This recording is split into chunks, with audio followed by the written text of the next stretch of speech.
Hello friends, welcome back to my YouTube channel Study Media. आज मैं आपके लिए लेकर आई हूँ क्लास 8 विज्ञान की कार्यपुस्तिका का अध्याय 3, जिसका नाम है संश्लेषित रेशे और प्लास्टिक। पिछली वीडियो में मैंने आपको अध्याय 2 सूक्ष्मजीव मित्र एवं शत्रु करवाया था। अगर आप मेरे चैनल पर नए हैं और अभी तक आपने मेरे चैनल को सब्सक्राइब नहीं किया है तो प्लीज़ मेरे चैनल को सब्सक्राइब कर लें। मैंने अपने चैनल की प्लेलिस्ट बनाई हुई है, आप जिस भी लेसन को देखना चाहते हैं प्लेलिस्ट में जाके देख सकते हैं। तो चलिए अध्याय 3 शुरू करते हैं। कपड़े रेशे से बनते हैं। ये रेशे हमें प्रकृति से भी प्राप्त होते हैं और मानव निर्मित में भी प्राकृतिक रेशों की तरह संश्लेषित रेशे भी छोटी इकाइयों को जोड़कर बनाई गई एक श्रृंखला है।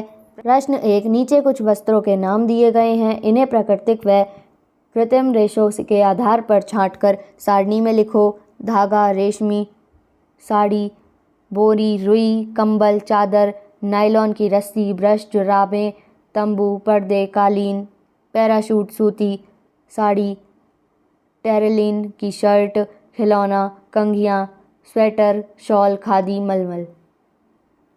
प्राकृतिक रेशों से निर्मित वस्तुएं: रेशमी साड़ी, बोरी, रुई, चादर, सूती साड़ी, खादी, मलमल, धागा। कृत्रिम रेशों से निर्मित वस्तुएं: नायलॉन की रस्सी, ब्रश, जुर्राबें, तंबू, पर्दे, कालीन, पैराशूट, टेरेलिन की शर्ट, खिलौना, कंघियाँ। प्रश्न 2, तुम अपने दैनिक जीवन में कौन कौन से बहुलक काम लेते हो? इसका उत्तर है पॉलीथीन, पॉलिस्टर। प्रश्न 3, किसी सूती कपड़े के टुकड़े से कोई धागा बाहर निकालो। क्या तुम इस धागे में से किसी और बारीक धागे को अलग कर सकते हो? यह कार्य कुछ अन्य धागों के साथ भी करो। वह अपनी किताब में लिखो कि किसमें बारीक लड़ियाँ मिलती हैं वह किसमें नहीं। इसका उत्तर है तंतु। प्रश्न 3, यदि कोई कपड़े का टुकड़ा जल रहा हो, तुम कैसे पहचानोगी कि उसमें प्रयुक्त रेशा सूती, ऊनी, रेशमी संश्लित है? समूह में चर्चा करके लिखो। इसका उत्तर है सूती जोर से जलना, ऊनी धीरे धीरे जलना, रेशमी मनके नहीं बनते हैं। इसके अलावा और किन किन तरीकों से तुम पता लगा सकते हो कि वस्त्रों में प्रयुक्त रेशा कौन सा है? इसका उत्तर है हम कपड़ों को छूकर भी पता कर सकते हैं कि इसमें कौन सा रेशा है। दर्जी से पूछ सकते हैं। उपरोक्त प्रयोगों के आधार पर बताओ कि चूल्हे या आग के पास काम करने वाले व्यक्ति को किस तरह के वस्त्र पहनने चाहिए और क्यों? इसका उत्तर है चूल्हे या आग के पास काम करने वाले व्यक्तियों को संश्लेषित रेशों से बने वस्त्र पहनने नहीं चाहिए, क्योंकि ये गर्मी से पिघलकर शरीर से चिपक जाते हैं, इसलिए सूती वस्त्र पहनने चाहिए। नायलॉन, सर्वप्रथम इसका निर्माण कोयले, जल व वायु से किया गया। यह प्रथम पूर्ण रूप से संश्लेषित रेशा था। नायलॉन रेशा प्रबल, प्रत्यास्थ व हल्का था। यह चमकीला, धुलने में सुगम था, अतः यह कपड़ों के निर्माण हेतु बहुत प्रचलित हुआ। प्रश्न 4, संश्लेषित रेशे से बनी कुछ वस्तुओं के चित्र की कटिंग एकत्र करो व खाली स्थान में चिपकाओ।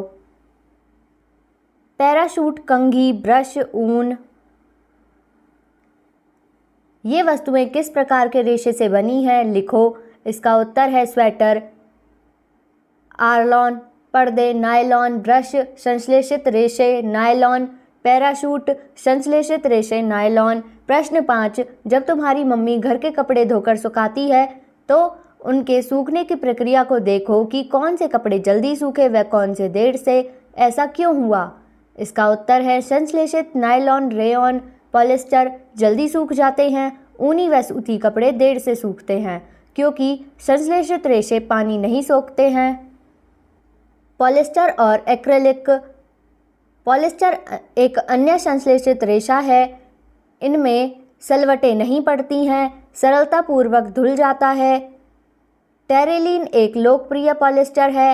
ये अन्य प्रकार से संश्लेषित रेशे से तैयार किए जाते हैं जो एक्रेलिक कहलाता है। सभी संश्लेषित रेशे पेट्रोलियम मूल के कच्चे माल जो पेट्रो रसायन कहलाते हैं, ये विविध प्रक्रमों द्वारा तैयार किए जाते हैं। प्रश्न 6, नीचे दिए गए चित्रों को देखकर बताइए कि ये किस प्रकार के रेशे से बने हैं। वह इस रेशे की 3 विशेषताएं लिखिए। संश्लेषित रेशे से मजबूत, हल्के, लचीले।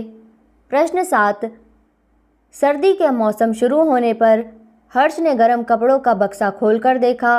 वह काफ़ी असमंजस में था कि इस बक्से में रखे 2 स्वेटरों में से एक में कीड़े ने छेद कर दिए थे, जबकि दूसरा सही सलामत था। ऐसा क्यों हुआ? समूह में चर्चा करके लिखो। इसका उत्तर है, जिसमें कीड़े ने छेद किया था वह प्राकृतिक रेशा है, जिसमें कीड़े ने छेद नहीं किया वह कृत्रिम रेशे से बना है, रसायनों से बने हैं। प्रश्न 8। तुम अपने दैनिक जीवन में पॉलिएस्टर से बनी किन किन चीज़ों का उपयोग करते हो? सूची बनाओ। इसका उत्तर है बर्तन, फर्नीचर, खिलौने, ब्रश। दैनिक जीवन में इनका क्या उपयोग है? लिखो। इसका उत्तर है दैनिक जीवन में इनका बहुत उपयोग है, जैसे बैठने के लिए कुर्सी, टिफ़िन पैक आदि। प्लास्टिक की बाल्टी नहाने, पोछा लगाने आदि के काम आती है। इनमें से कुछ के चित्र दी गई जगह में बनाओ। तो यहाँ पे आप चित्र बनाएंगे। ऐसा प्लास्टिक जो गर्म करने पर आसानी से विकृत हो जाता है और सरलतापूर्वक मुड़ जाता है, थर्मोप्लास्टिक कहलाता है। कुछ प्लास्टिक ऐसे हैं जिन्हें एक बार सांचे में डाल दिया जाता है तो इन्हें ऊष्मा देकर गर्म नहीं किया जा सकता। ये थर्मोसेटिंग प्लास्टिक कहलाते हैं। प्रश्न 9। नीचे दिए गए चित्रों में से ये थर्मोस्ट्रिंग सेटिंग प्लास्टिक व थर्मोप्लास्टिक से बनी वस्तुओं को छांटिए। खिलौने, कंघियाँ, बिजली के स्विच, बर्तनों के हैंडल, बाल्टी, प्लास्टिक की प्लेट, चप्पल, furniture, sleeping bag. Thermosetting plastic 3, 4, 6 और 8 यानी कि बिजली के स्विच, बर्तनों के हैंडल, प्लास्टिक की प्लेट, फर्नीचर।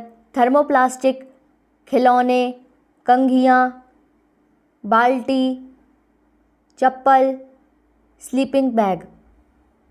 प्रश्न 10। निम्न कथनों को पढ़कर सही या गलत के निशान लगाओ व गलत कथनों को ठीक करके लिखो। पदार्थ जो प्राकृतिक प्रक्रियाओं द्वारा सरलता से विघटित हो जाता है जैव अनिम्नीकरणीय कहलाता है। ये गलत है। निम्नीकरणीय। खरीदारी के लिए जाते समय सूती कपड़ों का थैला या जूट का थैला लेकर जाना चाहिए। ये सही है। प्लास्टिक ऊष्मा व विद्युत के चालक होते हैं। ये गलत है। चालक होते हैं। आग बुझाने वाले कर्मचारियों के परिधानों पर मेलामाइल प्लास्टिक की परत चढ़ी होती है जो उसे अग्निरोधक बनाती है। ये सही है। पेट PET एक बहुत सुपरिचित प्रकार का रेयॉन है। गलत। पॉलिएस्टर है। सभी संश्लेषित रेशे पेट्रोलियम मूल के कच्चे माल पेट्रो रसायन के विविध प्रक्रमों द्वारा तैयार किए जाते हैं। ये सही है। प्रश्न 11। आओ चर्चा करें। अपने स्कूल परिसर में 2 गड्ढे खोदो। एक में तुम्हारे स्कूल का निकला कचरा, पेड़ पौधे की पत्तियां डालो। दूसरे में प्लास्टिक का कचरा डालो व दोनों को मिट्टी से ढक दो। कुछ दिनों बाद दोनों को पुनः खोल कर देखो। अपने अवलोकन को लिखो। इसका उत्तर है पहला गड्ढा कचरा, पेड़ पौधे, पत्तियां, खाद बन गईं। दूसरा गड्ढा पॉलीथीन आदि वैसा ही पड़े रहे। प्लास्टिक के कचरे के निपटान के लिए तुम क्या क्या कर सकते हो? इसका उत्तर है प्लास्टिक के कचरे के निपटान के लिए इनको रीयूज़ करके दोबारा इस्तेमाल में लाना चाहिए। पॉलीथीन का बहुत ज़्यादा उपयोग करने से हमें किस प्रकार के नुकसानों का सामना करना पड़ रहा है?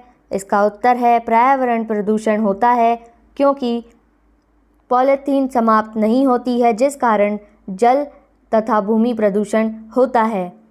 तो यहाँ ये वीडियो ख़त्म होती है। अगली वीडियो में मैं आपको अध्याय 4 पदार्थ, धातु और अधातु करवाऊँगी। ये वीडियो आपको कैसी लगी मुझे कमेंट करके ज़रूर बताएं। वीडियो को लाइक करें, शेयर करें और चैनल को सब्सक्राइब करना ना भूलें। Thank you.